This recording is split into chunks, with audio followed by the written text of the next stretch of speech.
Darkness Girl here, and hello and welcome to a rather unique video on my channel. Alright you guys, so as some of you may know, I'm going to be starting up a Dragon Age Inquisition Let's Play very soon, and before I do that, I wanted to show you guys what world state I will be playing with. So I pulled up the Dragon Age Keep, made a custom world state, and I filmed this for all of you. Now, I have not played Dragon Age Origins, which is the first game in the series, or Dragon Age 2. So I just kind of made these decisions as I went along, not entirely knowing what the consequences will be. However, I tried my best to pick the best decisions for the Let's Play I want to have, and needless to say, this video is going to be full of spoilers for Dragon Age Origins and Dragon Age 2, so if you have not played those games and plan to, please don't watch this, or you will have everything spoiled for you. But for the rest of you who just want to watch me play Inquisition and know what I'm going to be doing in that Let's Play, here you go, so you can see what the world will be like before I start. And I will see all of you in Inquisition. If you believe the stories, mankind's pride gave rise to the Darkspawn. Countless in number and toxic to all life, Darkspawn search endlessly for an archdemon. When they find one, Darkspawn armies surge up from their corrupt barrows beneath the ground, and a blight begins. Grey Wardens are the only warriors capable of destroying an archdemon, and history always honors the one who sacrifices all to kill the beast. In the fifth blight, the Warden was the hero of Ferelden, youngest child of Ferelden's powerful Terran Cousland. Betrayal saw the Cousland's ancestral castle burn, and the Terran and his wife slain. Duncan, a Grey Warden, helped the young noble escape to a new life with the Wardens.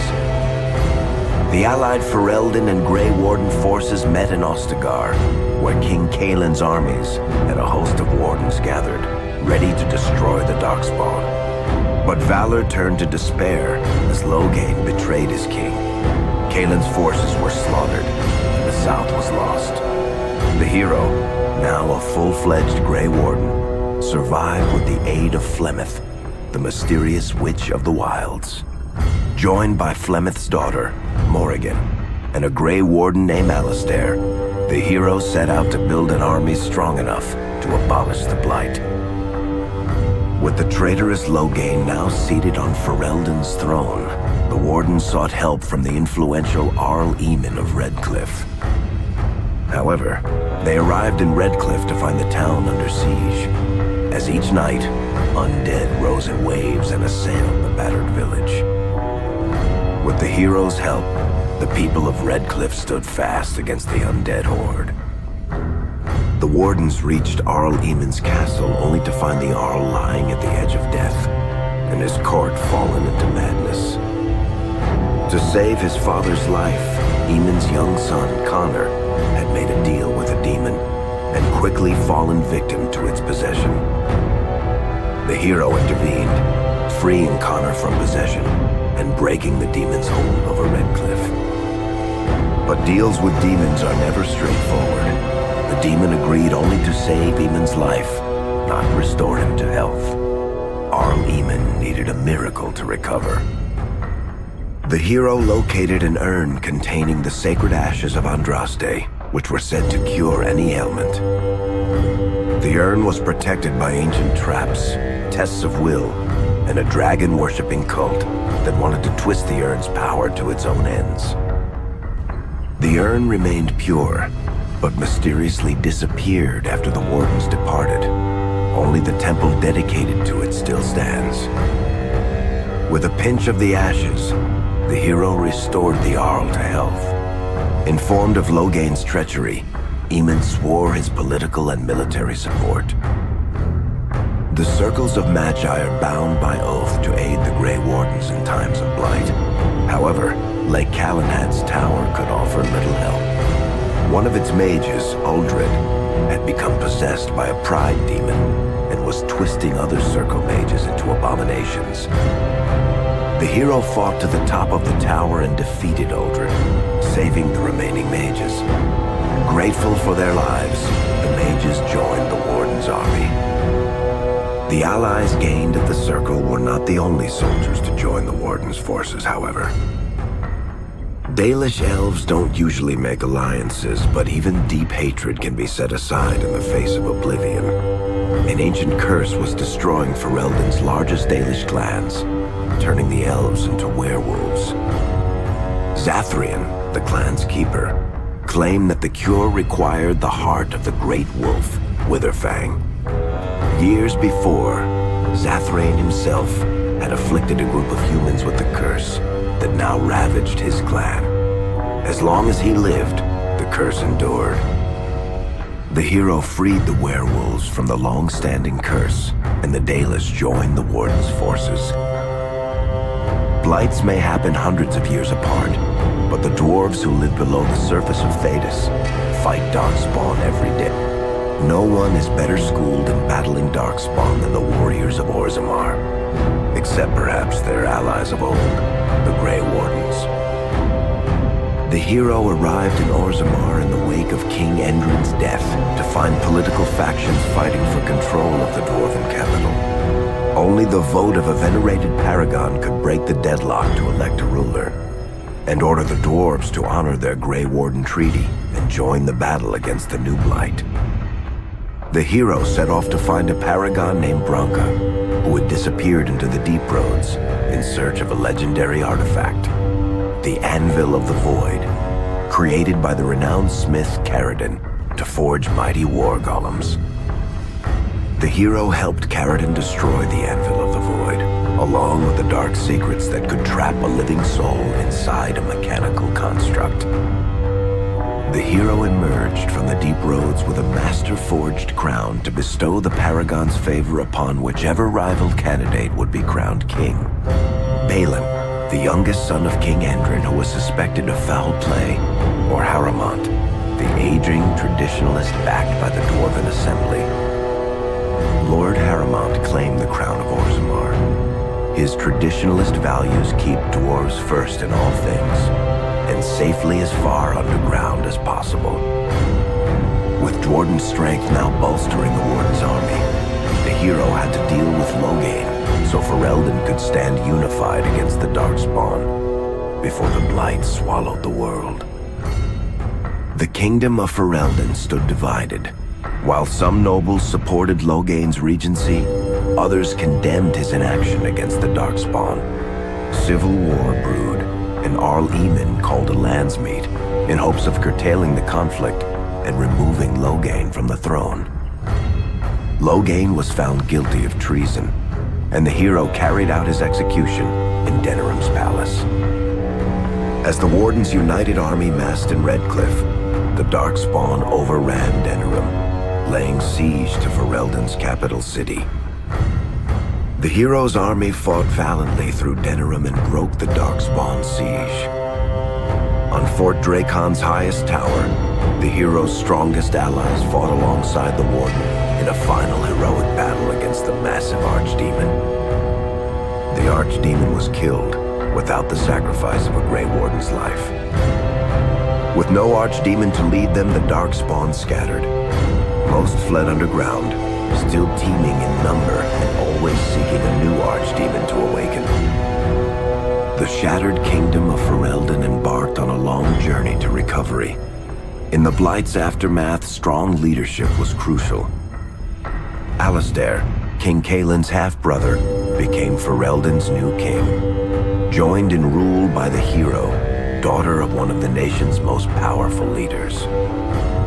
Ferelden still stands, as obstinate and resolute as the Dog Lords ever are, but the events of the Fifth Blight loom over it as the nation rebuilds. For people across Thedas, legends of the hero of Ferelden remain the nation's brightest beacons of hope during its darkest times. It all began in Kirkwall, the fall of Knight Commander Meredith, the Kunari Uprising, and of course, the Chantry's destruction and the onset of Mage Rebellion. One person always stood amidst the swirling chaos: Hawk, the champion of Kirkwall. The Hawk family fled Lothering, refugees from the Blight. Leandra, mother of the champion, and siblings Bethany and Carver hoped to find refuge at her family's estate in Kirkwall, far to the north. While Hawk had no magical abilities, the champion was at the heart of events that ultimately led to the Mage Rebellion. The Hawks escaped the Blight with the help of Aveline Valen, a warrior and family friend. It's said that the family was also aided by Flemeth, the notorious Witch of the Wilds. Hawk's brother, Carver, never reached the Free Marches. He was killed by Darkspawn while protecting his family. The family's first years in Kirkwall were difficult. Leandra's brother Gamlin had lost the family fortune. The Hawks lived in poverty, forced to indenture themselves in return for entrance to the city. To pay off the debt, Hawk was forced to work for a band of mercenaries. All the while, Hawk and Bethany did their best to hide Bethany's magic from the Templars. Opportunity eventually struck in the form of a dwarf named Bartran Tethras, who was planning an expedition to the Deep Roads. It was a long shot, but with gold gained from the expedition, Hawk could free the family from its criminal creditors and further Templar scrutiny.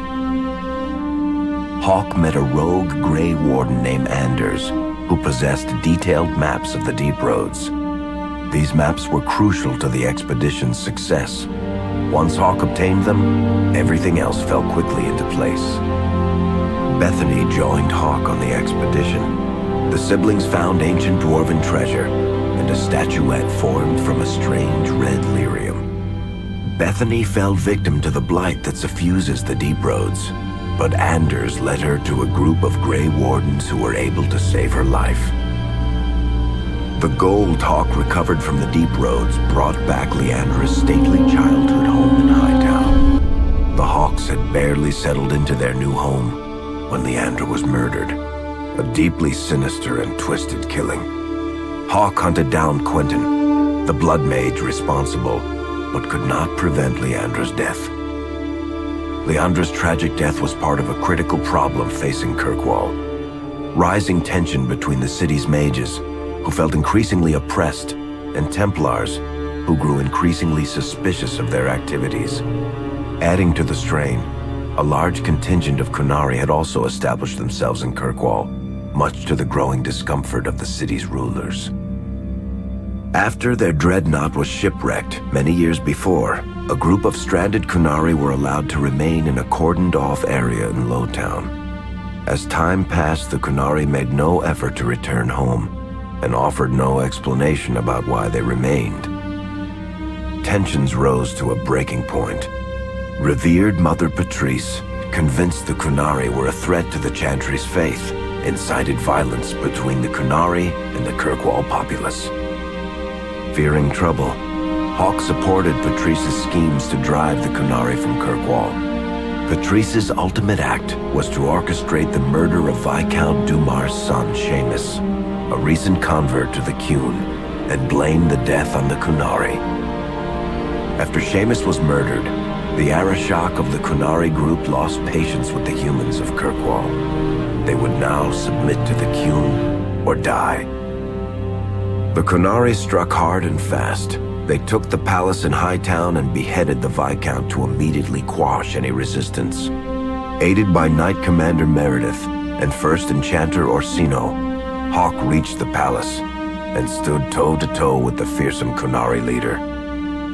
Hawk fought the Kunari leader. The fierce battle resulted in the Arashok's death and the liberation of Kirkwall from its brief occupation. The Kunari quickly withdrew from the city entirely. Hawk saved Kirkwall and earned the grudging respect of the city's Templars, mages, and nobility, along with the title that history remembers, the Champion of Kirkwall. Kirkwall's problems were still not over, however. After Viscount Dumar's death, Knight Commander Meredith took power and blocked all attempts to appoint a new Viscount. Under Meredith's command, the Templars tightened their grip on the mages, planning to suppress what Meredith saw as a growing rebellion. Anders, who spent years fighting for justice and freedom for his fellow mages, saw that the time for negotiation was past. He destroyed Kirkwall's chantry, killing hundreds, including Grand Cleric Elthina. This single act began a rebellion that spread from circle to circle, until all circles of Magi had risen up in defiance against Chantry rule. Though Anders had done the unforgivable, something stayed the champion's hand. Anders survived the day, although many others did not. Fighting spread swiftly through the city. Some mages rebelled openly, many of them succumbing to possession. Templars turned their swords on mages who rebelled and on those who did not. As First Enchanter Orsino refused to bend to the Templars, Knight Commander Meredith demanded that every mage in Kirkwall be put to the sword. Hawk saved many mages from Templar blades, keeping them from succumbing to possession or the temptations of blood magic. In the end, however, Hawk was forced to strike down Orsino, who had betrayed his own values by resorting to blood magic himself.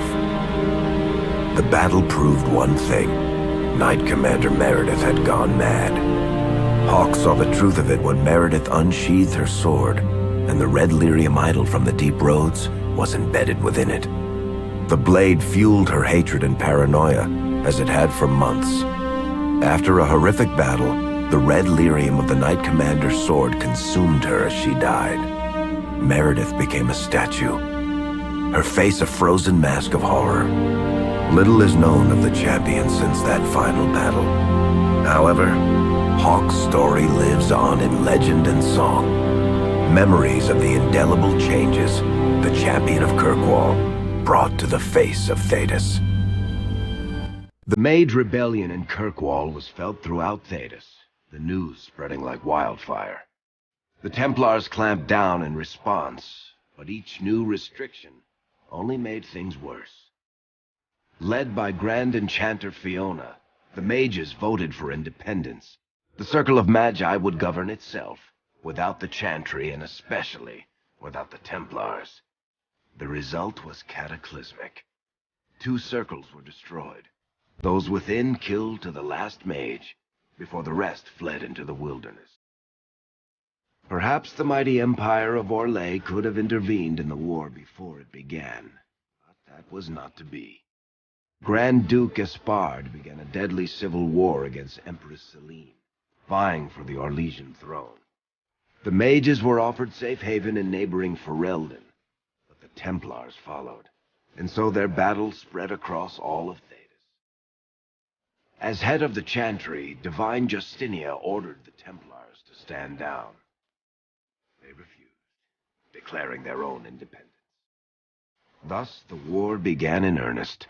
Templars hunting mages, mages fighting Templars. Their clashes wreaked untold destruction, and all sense of order was falling to pieces. Divine Justinia made one final desperate bid to end the war. She approached the leaders of both sides and convinced them to come to a conclave held on neutral ground. With the Chantry to mediate, mages and Templars will talk for the first time since this all began.